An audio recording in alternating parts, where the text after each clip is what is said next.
안에서 시작됐다.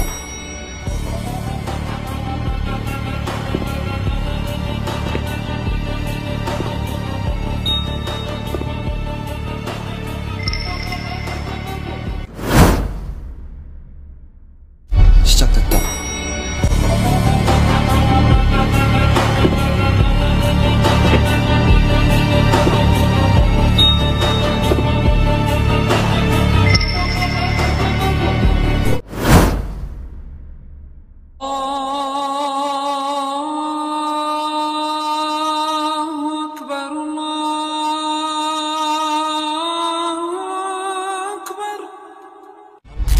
시작됐다.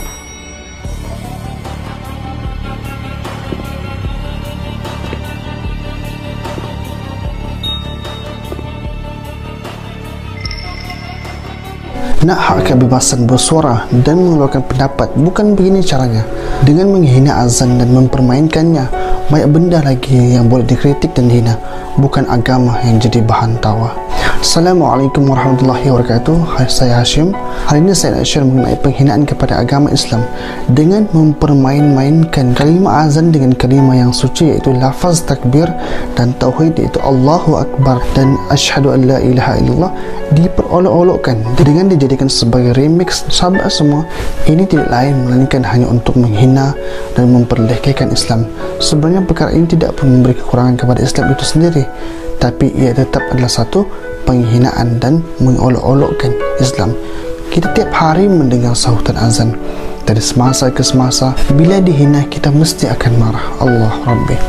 Sahabat semua, dalam hidup ini, bila kita sendiri diperlih dan dihina dan diperolok-olokkan, kita juga ada perasaan tidak suka dan marah. Ini kan pula pada agama yang kita pegang, mestilah lagi marah. Sebab kalimat tauhid yang kita dengar itulah kita dengar sehari-hari, pagi sehingga ke malam kita dengar, dan ia diperolok-olokkan adalah sangat tidak wajar kepada pelaku ini. Bibit-bibit kebencian sudah mudah ditanam oleh puak-puak ini bagi menghina Islam. Zaman Rasulullah ada juga orang yang hina azan ini. Ada seorang penggemar kambing yang bernama Abu Mahzurah. Pada suatu ketika, ia bersama 3 orang temannya berada di sebuah perbukitan tidak jauh dari Rasulullah dan para sahabatnya dalam sebuah peperangan. Ketika tiba di waktu salat zuhur, Rasulullah memerintahkan Bilal radhiyallahu an untuk mengumandangkan azan. Dikala azan berkumandang, Abu Manzurah menyahut panggilan salat itu dengan nada mengolok-olok, memperlih dan mengikut-ikut dengan nada yang teruk. Rasulullah SAW melihat Abu Manzurah dan ketiga temannya yang berada tidak jauh dari dirinya, yang tidak jauh daripada Rasulullah. Beliau lalu memerintahkan sahabat Ali dan Bilal radhiyallahu an untuk memanggil mereka tersebut. Saat mereka datang, Rasulullah bertanya kepada orang pertama, siapa tadi yang azan? Rasulullah tidak berkata siapa yang tadi mengolok-olok, tidak, tapi Rasulullah berkata siapa yang tadi azan, yang mengikuti azan daripada Bilal.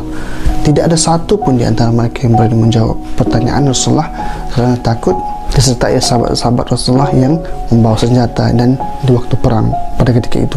Lalu sejurus kemudian Rasulullah SAW memerintahkan salah seorang di antara mereka untuk azan. Orang pertama pun azan dan Rasulullah berkata, ini bukan orang yang tadi saya dengar, ini tidak bagus suaranya. Kemudian Rasulullah mengulangi perintahnya kepada orang kedua dan ketiga. Keduanya azan bergantian dan Rasulullah kembali berkata, bukan ini, suara yang ini juga tidak merdu dan tidak saya dengar seperti yang sebelumnya. Maka tibalah giliran Abu Manzurah yang keempat mendapat perintah untuk azan. Abu Manzurah pun azan dengan suara yang indah sebagaimana yang Rasulullah SAW dengar saat Bilal azan. Rasulullah kemudian mendekat dan menghampirinya, yaitu Abu Manzurah. Abu Manzurah pada ketika ketakutan kerana ia menduga Rasulullah akan memukulnya dan akan mencelakainya, tetapi tidak. Namun ia salah sangka.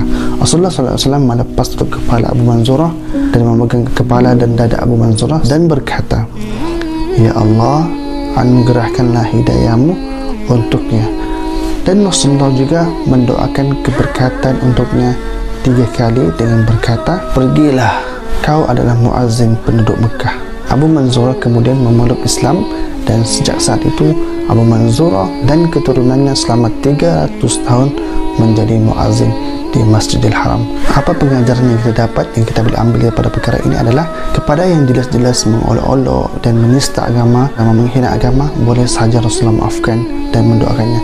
Kepada orang yang belum tentu dan belum pasti menghina atau mengolok-olok agama, jangan terus kita menghukum, tapi kita mendoakan semoga Allah memberi petunjuk kepada dia dan memberi redha dan memberi petunjuk dan hidayah kepada dia, dan semoga Allah redha kepada kita semua. Dan jangan pula kita berhenti dan menyerah saat orang menghina Islam. Assalamualaikum warahmatullahi wabarakatuh.